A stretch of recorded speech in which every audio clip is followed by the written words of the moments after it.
اور پھر تیسرا لیسن یہ کہ اللہ کے نبی کو اللہ سبحانہ و تعالیٰ یہ دلاسا دے رہے ہیں، یہ تسلی دے رہے ہیں کہ تمہارے لیے جو آنے والی جو دنیا کی زندگی ہے، آنے والی جو زندگی ہے وہ اس سے بھی بہتر ہے. یہ تو ہے ہی اللہ کے نبی، لیکن یہ کہ وہ اس سے بھی بہتر ہے. اور پھر اگلا لیسن ہم نے پڑھا کہ تیرا رب تجھے ایسا دے گا کہ تو راضی ہو جائے گا. تو یہ یہاں سے ثابت ہوتا ہے کہ اللہ تعالیٰ یہ کہہ رہے ہیں کہ انسان کو اللہ کبھی بھی خالی ہاتھ نہیں چھوڑتا ہے. یہ میں آپ کو ذرا ایک بات بھی بتا دوں. A man from Kufa came to ask Sayyidina Muhammad al-Baqir whether the hadith of the Prophet's intercession was authentic.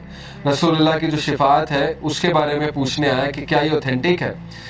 He confirmed that it was, and then he said, you say that the most hopeful verse in the Quran is my slaves who have wronged themselves. یہ انہوں نے کہا کہ سب سے جو hope فل ورس ہے قرآن کی وہ ہے قُلْ يَا عِبَادِيَ الَّذِينَ أَسْرَفُوا عَلَىٰ أَنفُسِهِمْ لَا تَقْنَطُوا مِن رَحْمَتِ اللَّهِ. سورہ زمر کی آیت نمبر 53 ہے. میرے بندوں سے کہہ دیجئے کہ جنہوں نے اپنی جانوں پہ اسراف کر لیا، ظلم کر کے ایکسٹریمز پار کر دی ہیں، لا تقنطوا من رحمت اللہ، اللہ کی رحمت سے کبھی بھی مایوس نہ ہو، بے شک اللہ تعالیٰ تمام کے تمام گناہ معاف کر دیتا. وہ کہتے ہیں وی سے however the most hopeful verses وَلَسَوْفَ يُؤْتِيكَ رَبُّكَ فَتَرْضَىٰ. محمد الباقر کا یہ ویو تھا کہ آپ کو پتہ ہے جو پچھلی ورس ہے بہت سے صحابہ کی یہ فیوریٹ ورس تھی، قُلْ يَا عِبَادِيَ الَّذِينَ أَسْرَفُوا عَلَىٰ أَنفُسِهِمْ لَا تَقْنَطُوا مِن رَحْمَتِ اللَّهِ. لیکن محمد الباقر کہتے ہیں کہ میرے نزدیک سب سے جو ہوپ فل ورس ہے قرآن کی ان ہوپ لیس سچویشن میں وَلَسَوْفَ يُؤْتِيكَ رَبُّكَ فَتَرْضَىٰ، کہ جلد تیرا رب تجھے دے گا اور تو راضی ہو جائے گا. اب وہ دے گا کیا، اس پہ آپ نے ویٹ کرنا ہے، ٹھیک ہے، آپ نے دیکھنا ہے کہ اللہ کی طرف سے جو ہے وہ کیا ہوتا ہے. تو بہرحال we learn from this that happiness is coming، خوشی آئے گی، اور یہ کہ ہر غم کے بعد نیا دن ہے، ہر اندھیر کے بعد نئی صبح ہے، اور ہر ڈیفیکلٹی کے بعد ایز ہے. ڈیفینیٹلی یہ تو ہے ہی. اور جیسے اللہ نے کہا سورہ کاف میں، یہ انہوں نے مینشن کیا ہوا تفسیر میں کہ اللہ کہتے ہیں کہ میں اپنے بندے کے جیگولر وین سے بھی زیادہ، شاہ رخ کی جو وین ہوتی ہے اس سے بھی زیادہ قریب ہوں اپنے نالج کے حوالے سے. یعنی اللہ تعالیٰ نگلیکٹ نہیں کر سکتا اپنے بندے کو. اب میں ذرا آپ کو اللہ تعالیٰ کا ایک ایٹریبیوٹ ہے اللطیف. اللطیف کسے کہتے ہیں، اس کے روٹ ورڈز بھی دیکھ لیتے ہیں. سب سے پہلی بات تو اللطیف کہتے ہیں the subtle, the most gentle, the all kind. 7 بار قرآن مجید میں اللہ کا یہ ایٹریبیوٹ آیا لطیف. اور مزے کی بات کہ جب بھی تخلیق کا ذکر اللہ نے کیا تو اس ایٹریبیوٹ کا ذکر کیا اللطیف کا. سورہ ملک میں اللہ تعالیٰ نے کہا نا الا یعلم من خلق وہو اللطیف الخبیر، کہ کیا وہی نہیں جانے گا جس نے تمہیں تخلیق کیا ہے؟ کیا اس کو ہی نہیں پتا کہ تم کس سچویشن میں ہو، تم کس غم میں ہو؟ جبکہ وہ لطیف ہے اور خبیر ہے. لطیف ہوتا ہے جو اتنی ٹائنی اور مائنیوٹس ڈیٹیلز کو بھی کی بھی نظر ہوتی ہے اس. تو شیطان جب یہ کہتا ہے کہ تم میٹر ہی نہیں کرتے، تمہاری حیثیت ہی کوئی نہیں ہے اس پورے نظام میں، تو آپ اسے شیطان کو یہ بتایا کریں کہ اللہ تعالیٰ جو ہے وہ لطیف ہے، اور آپ دیکھیں شیطان بھاگ جائے گا. تو لطیف ہوتا ہے کہ اتنی مائنیوٹ سے مائنیوٹ ڈیٹیل اللہ تعالیٰ نے نوٹ کی ہوئی ہے کہ آپ اگر کبھی صرف اپنی باڈی پہ غور کر لیں ایک ایک سیل کیسے کام کر رہا ہے، اور اللہ کے کنٹرول میں اللہ کو سجدہ کرتی ہے ہر چیز، چاہتے ہوئے نہ چاہتے ہوئے. اللہ تعالیٰ کہتے ہیں نا کہ ہر چیز اللہ تعالیٰ کو سجدہ کرتی ہے، ہر چیز اللہ کے تابع ہے. تو اس لیے ہوپ لیسنس کا تو سوال ہی نہیں پیدا ہوتا. بہرحال 7 بار ہی آیا. اللطیف کے ایک معنی میں نے بتایا دا سٹل. سٹل سے مراد ہے کہ بہت زیادہ نظر رکھنے والا، بہت پریسیجن میں جانے والا، بہت لیول کی پریسیجن میں جانے والا. یعنی مائکرو کا بھی مائکرو لیول میں جانے والا، اس لیول پہ پریسائز اللہ تعالیٰ. جیسے حدیث میں آتا ہے نا کہ کالی اندھیری رات میں کالے پتھر کے نیچے کالی چونٹی، اس کے قدموں کی چاپ بھی رب سن رہا ہے. اتنا سٹل ہے، اتنا لطیف ہے اللہ تعالیٰ.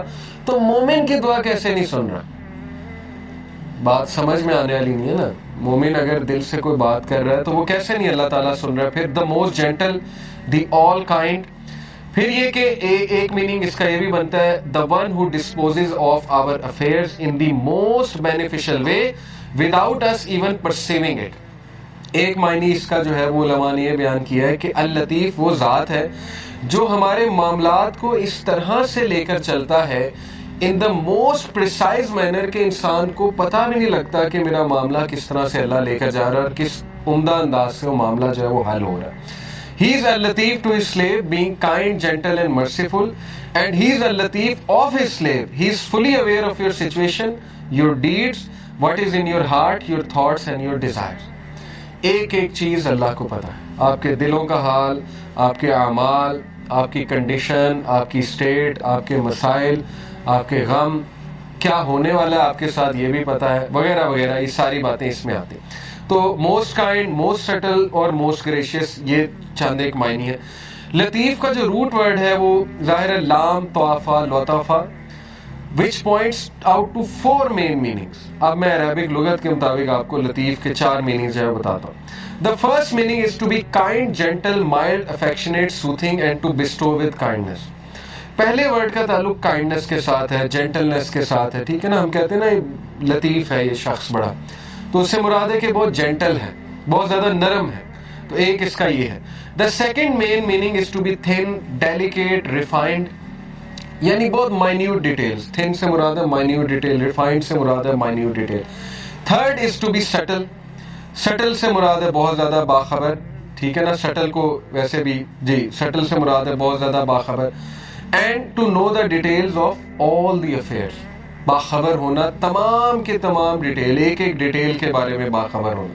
اور چوتھا جو میننگ ہے it is to treat with regard for circumstances, یعنی سرکمسٹانسز کے مطابق دینا بندوں کو. یہ بھی لطیف کا ایک آپ کہہ لیں ایٹریبیوٹ آتا ہے، سرکمسٹانس کے مطابق بندوں کو دینا.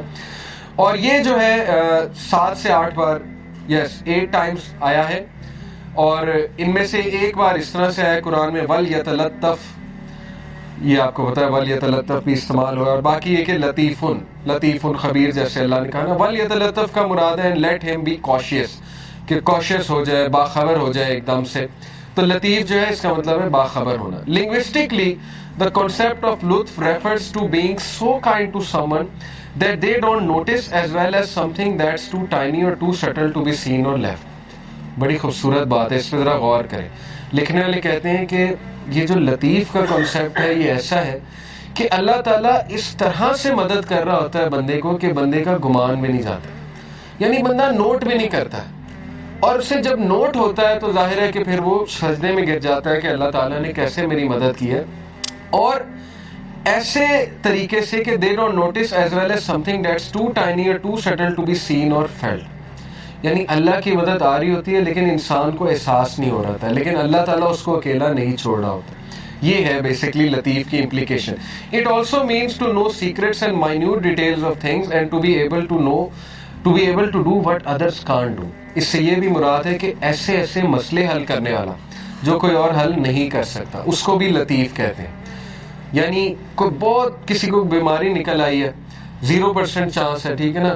آپ نے کئی واقعات سنے ہوں گے، اللہ تعالیٰ صحت دے دیتا ہے. تو وہ اللطیف، اللہ تعالیٰ اپنا ایٹریبیوٹ تو دکھا رہا ہے کریشن میں کہ میں ڈیڈ کو لائف دینے والا ہوں، ہوپلیس سچویشنز کو میں لائف دیتا ہوں. اللہ نے کتنی مثالیں دی ہیں کہ یہ جو سخت زمین ہے ڈیڈ پڑی ہوئی ہے، بارش ہوتی ہے اللہ تعالیٰ اس میں سے پودے اگا دیتا ہے. ڈیڈ چیز کو لائف دینا اللہ کے لیے کیا مشکل ہے. تو یہ دکھاتا بھی اللہ. یہ صرف یہ نہیں ہے کہ صرف اللہ نے بات کی ہے، یہ زندگی میں آپ دیکھیں گے کئی مثالیں، کئی لوگ آپ کو مل جائیں گے وہ کہیں گے ہوپلیس سچویشن تھی لیکن پتہ نہیں اللہ تعالیٰ نے کیا کیا، کیسے چلا رہا ہے اللہ تعالیٰ. اللطیف refers to his infinite kindness and his complete knowledge with which he bestows gifts and favors on us.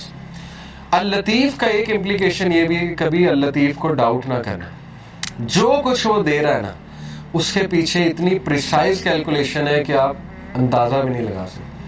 اس کے پیچھے اتنا پرفیکٹ بیلنس ہے، اس کے پیچھے ایسی کیلکولیشن ہے کہ انسان تو سوچ بھی نہیں سکتا. And taking us gently from one situation to another and causing us to benefit without us even knowing it. اللطیف وہ ذات بھی ہے جو ہمیں ایک سچویشن سے نکال کے دوسری سچویشن میں لے آتا ہے اور ہمیں احساس تک نہیں ہوتا کہ اس نے ہماری کیسے مدد کر دی. تو اس لیے اتنی پریسائز ڈیٹیل میں ظاہر انسان کیوں اللہ نے کہا کہ بے شک انسان ناشکرا ہے، اسی لیے نا کیونکہ انسان کو نظر ہی نہیں آ رہا کہ اللہ تعالیٰ اس کی کہاں کہاں سے مدد کر رہا ہے اور کیسے کیسے اللہ تعالیٰ اس پہ رحمت کر رہا ہے.